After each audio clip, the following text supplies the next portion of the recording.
Pessoal, chegamos enfim à última aula do nosso minicurso, né? Aula sobre a história errática de Oswald de Andrade, né? Dentro do nosso minicurso História para Quê? Nas 4 leituras que nós nos propusemos a fazer aqui, já passamos por 3 delas, né? Sobre o Marx, o Nietzsche e o Edmundo O'Gorman, e agora o Oswald. Né? Nenhum dos 4, na verdade apenas o O'Gorman, né? Era, vamos dizer assim, um historiador no sentido estrito do termo. Né? Os outros 3 não eram, não foram, né? Mas isso não impede que, de fato, eles tenham feito reflexões apuradas, né, sobre a história, né, se dedicado a pensar a importância da história, e é isso, de fato, que mais nos interessa aqui, né? Fazer uma análise ampla, né, de como a história foi mobilizada, e não, de fato, nos ater muito a essa questão disciplinar, né, de ser historiador ou não. Na aula de hoje, eu decidi encerrar esse nosso minicurso com uma análise, né, sobre a proposta, vamos dizer, a proposta histórica, né, do Oswald de Andrade, em primeira medida porque eu trabalhei ele na minha tese de doutorado, tenho uma certa familiaridade, mas porque eu entendo que o modo como o Oswald valeu-se, né, da história se constitui numa interessante resposta àquela pergunta do nosso minicurso dos sentidos, né, do conhecimento histórico, né, do história para quê. Né? Oswald mobiliza a história dentro da sua proposta antropofágica, vamos dizer assim, de maneira central. Né? Uma proposta cultural, uma proposta histórica, uma proposta estética, e é isso então. Para a gente analisar então a importância da história dentro da obra do Oswald, não tem como a gente não passar pela, vamos dizer assim, utopia antropofágica. Essa talvez seja a grande contribuição do Oswald de Andrade, vamos dizer assim, para o pensamento brasileiro, para a filosofia brasileira e, de certa forma, para um pensamento histórico, que é o que eu quero trabalhar aqui com vocês. No primeiro momento, a gente tem que ter claro aqui que se trata de uma metáfora, né? Antropofagia, né, no sentido literal do termo, né, a devoração, né, do outro, né, do semelhante. No caso aqui, a gente está trabalhando com a proposta estética, né, surgida lá na década de 1920, né, quando Oswald escreve o Manifesto Antropófago e se estende aí pela sua trajetória intelectual até chegar no início dos anos 1950, quando Oswald está redigindo seus últimos ensaios, né, retomando a proposta antropofágica com sua, vamos dizer assim, sua filosofia da história, né, lá naquele texto do Oswald, A Crise da Filosofia Messiânica, que está no livro que eu disponibilizei para vocês no nosso blog. Né? Então, a primeira coisa é a gente ter claro que a gente está tomando a antropofagia no sentido estético, no sentido talvez metafórico aqui do termo, né? Que é o que o Oswald propõe, né? A antropofagia enquanto uma via de análise, né, da sociedade brasileira e uma terapêutica da sociedade brasileira. O que seria essa terapêutica, então? É uma proposta, vamos dizer assim, de não só de análise, mas também de recriação, de vitalização da sociedade brasileira a partir de uma outra proposta cultural, né, diferente daquela, né, que vinha formando a sociedade brasileira desde o período da colonização. Né?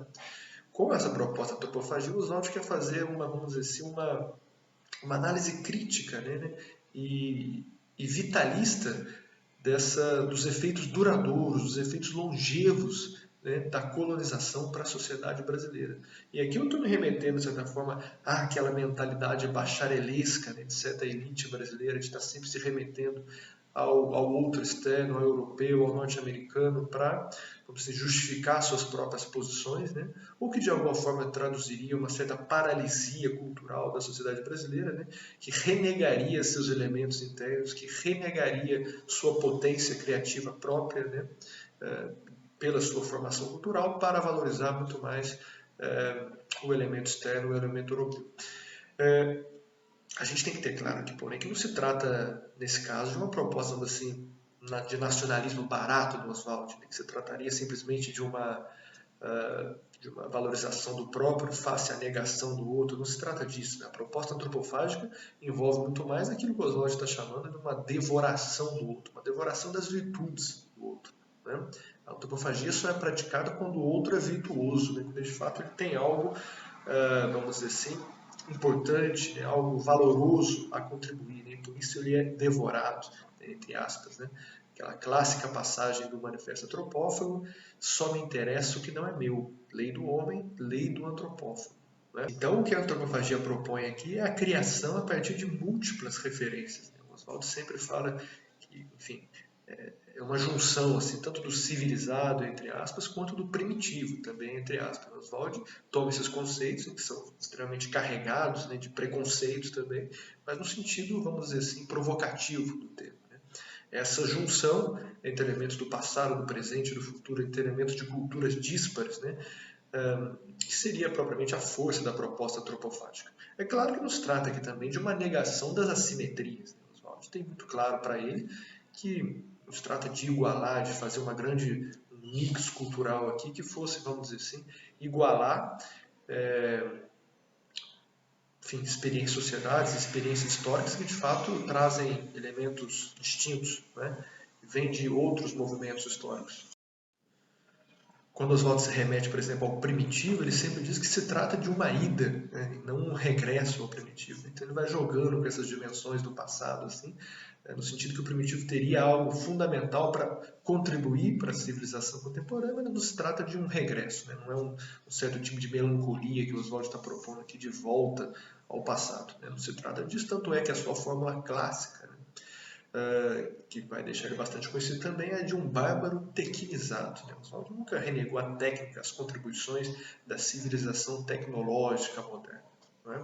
O bárbaro tequinizado faria essa junção, então, entre os elementos primitivos, né, que a sociedade moderna se esqueceu e por isso se, vamos dizer assim, se adoentou em alguma medida, né, mas também em relação à técnica. Né?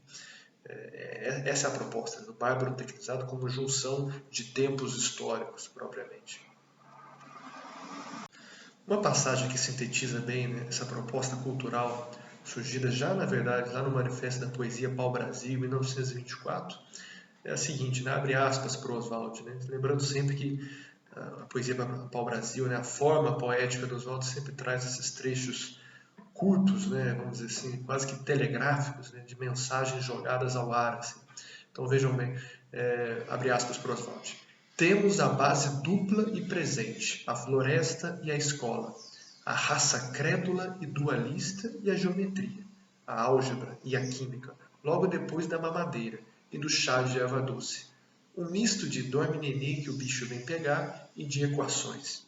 Uma visão que bata nos cilindros dos moinhos, nas turbinas elétricas, nas usinas produtoras, nas questões cambiais, sem perder de vista o Museu Nacional. Pau-Brasil. Acho que fica bastante claro que em 1924, no Manifesto da Poesia Pau-Brasil, Oswald condensa essa proposta já da antropofagia que vai surgir em 1928, mas de alguma maneira já se expressa, né? Essa junção de tempos históricos, essa junção de culturas, que de certa forma seria uma proposta cultural para a modernidade. Né? A modernidade que era a civilização do choque, né? Do apagamento do passado, do esquecimento do passado. O Oswald faz uma proposta ali que é mais exatamente vamos dizer assim, uma lembrança de certos momentos específicos do passado capazes de vitalizar uma sociedade. Bem parecido com Nietzsche, né? A gente pode lembrar da segunda aula aqui, quando Nietzsche falava para a gente que essa junção vitalista entre a lembrança e o esquecimento seria aquela capaz, vamos dizer assim, de tornar a história não um peso propriamente para o presente, mas algo vital, né, para o presente.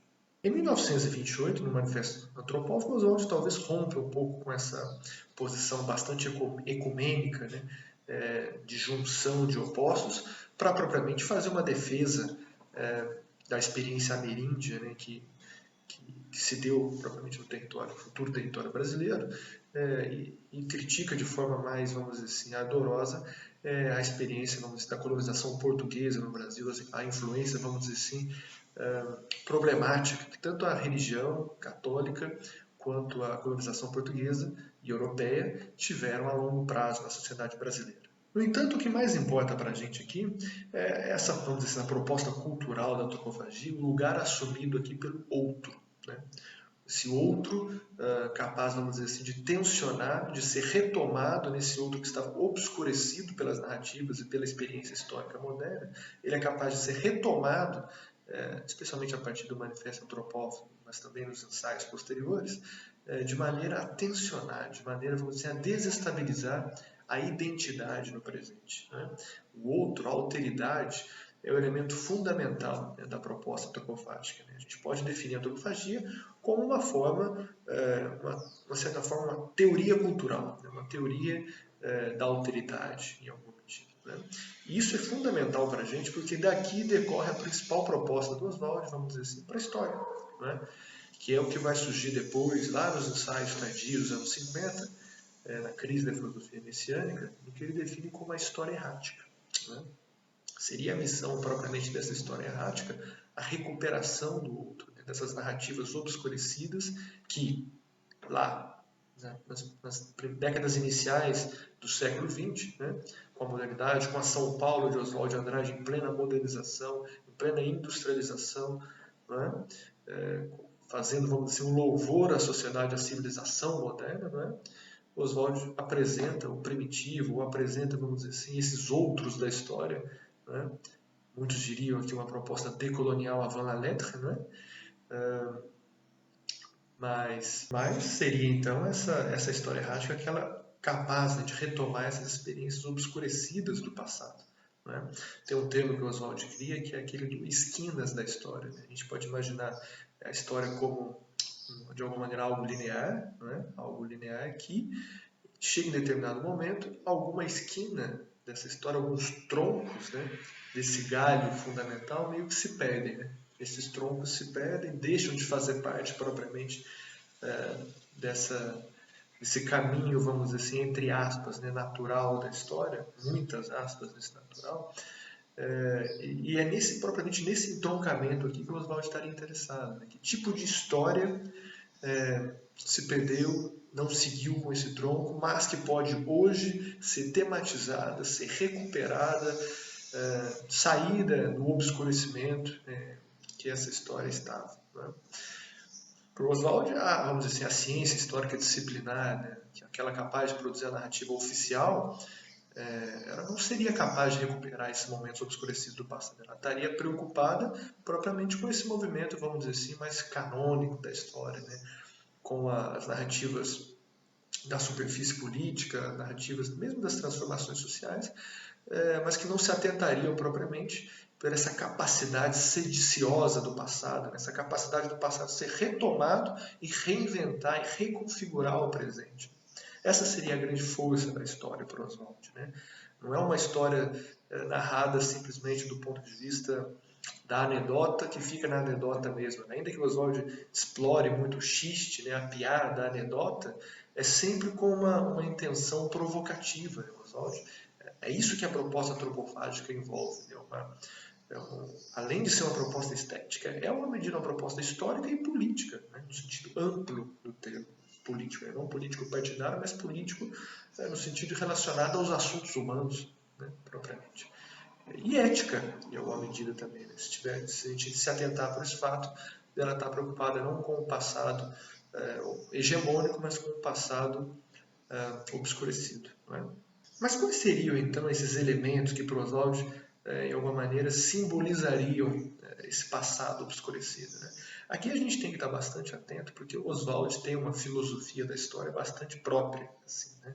Só uma leitura mesmo, especialmente da crise da filosofia messiânica, e depois os ensaios reunidos na Marcha das Utopias, para a gente ter noção desse argumento bastante próprio do Oswald, né? Grosso modo, Oswald entendia que, ainda na Grécia Antiga, houve uma revolução a partir da obra de Ésquilo, posteriormente de Sócrates não, de Platão, que, de alguma maneira, encaminhou as bases do direito patriarcal. O patriarcado teria nascido ainda na Grécia Antiga, né, o domínio, a preponderância do homem na sociedade, como poder político, né, teria surgido na Grécia Antiga e teria se desenvolvido daquela maneira que o Marx entende a história, né, a longa duração, assim, e que várias épocas da história, Grécia, Roma, a Idade Média, e mesmo a civilização moderna burguesa industrial, né, naquele momento, repercutiriam de alguma forma a história do patriarcado,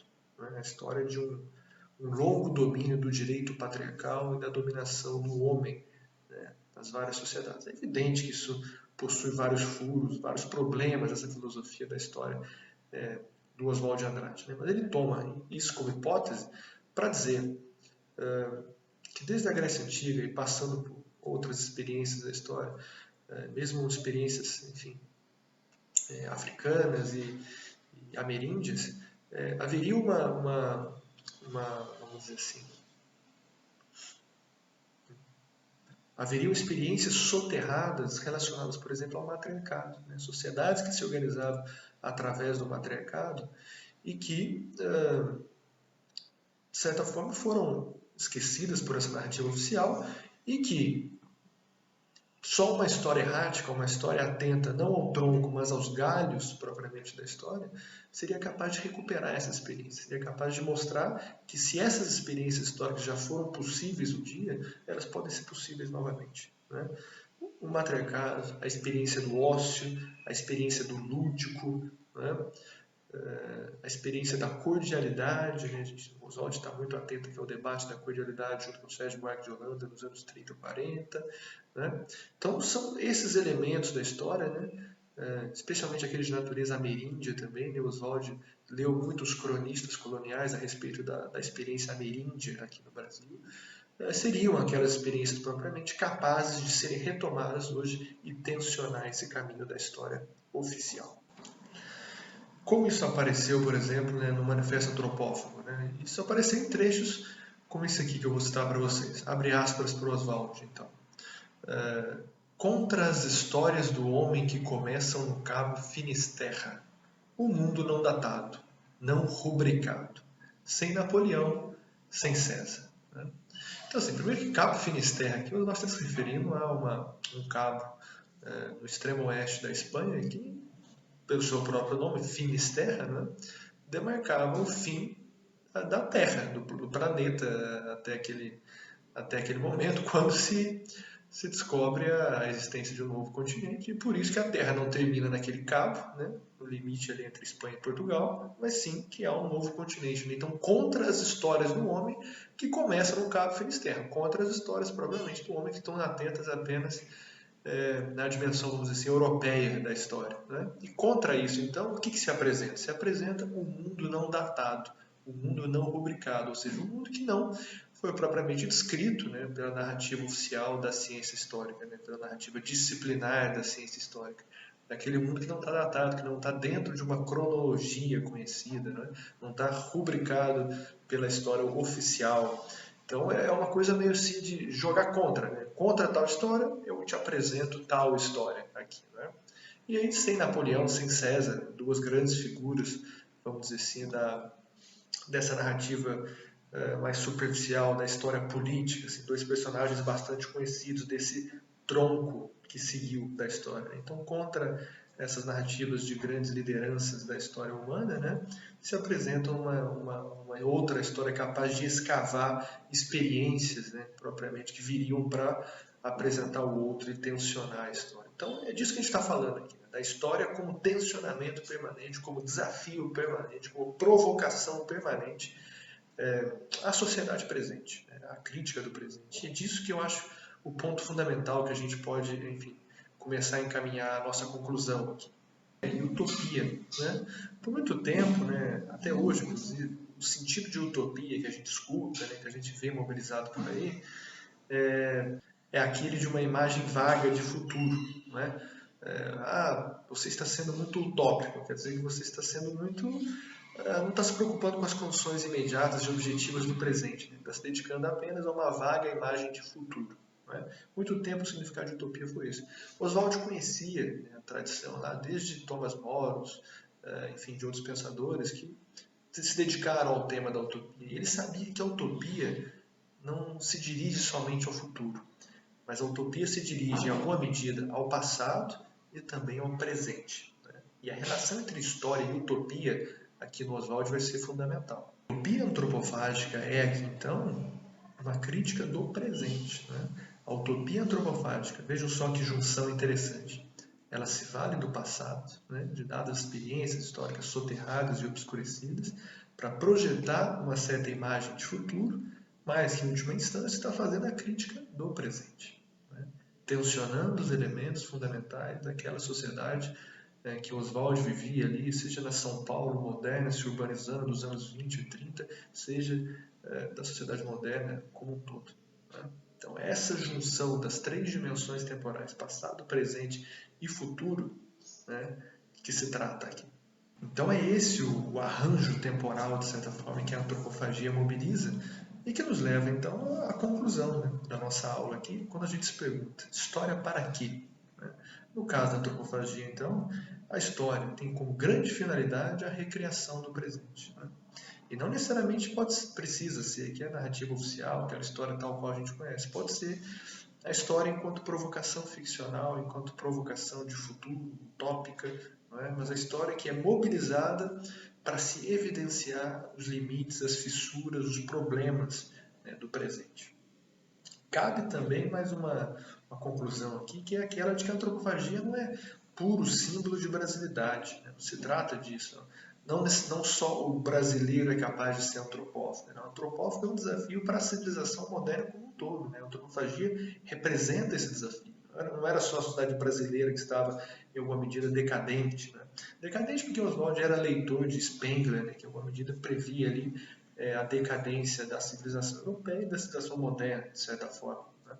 Então, a antropofagia aparece aqui como um desafio reflexivo, desafio de se lidar com o outro, desafio para a história, de pensamento histórico, um conjunto de desafios, para além daqueles estéticos e literários que a gente já conhece, né? Já aprendeu bastante sobre.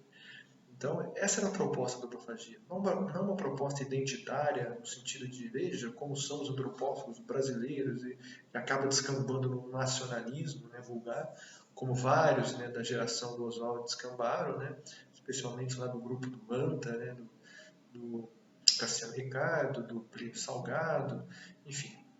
A antropofagia é um projeto concorrente do modernismo brasileiro, mas que se distancia desses outros grupos por esse sentido que ela propaga. Um sentido propriamente não de identitário do eu, mas um sentido propriamente preocupado com a alteridade, de como se lidar com o outro e de como se recriar uma civilização presente que naquele momento se viam em alguma medida no período de declínio, né? E a história seria capaz de vitalizar, né? Bem naquele sentido nietzscheano que a gente já viu aqui, o presente.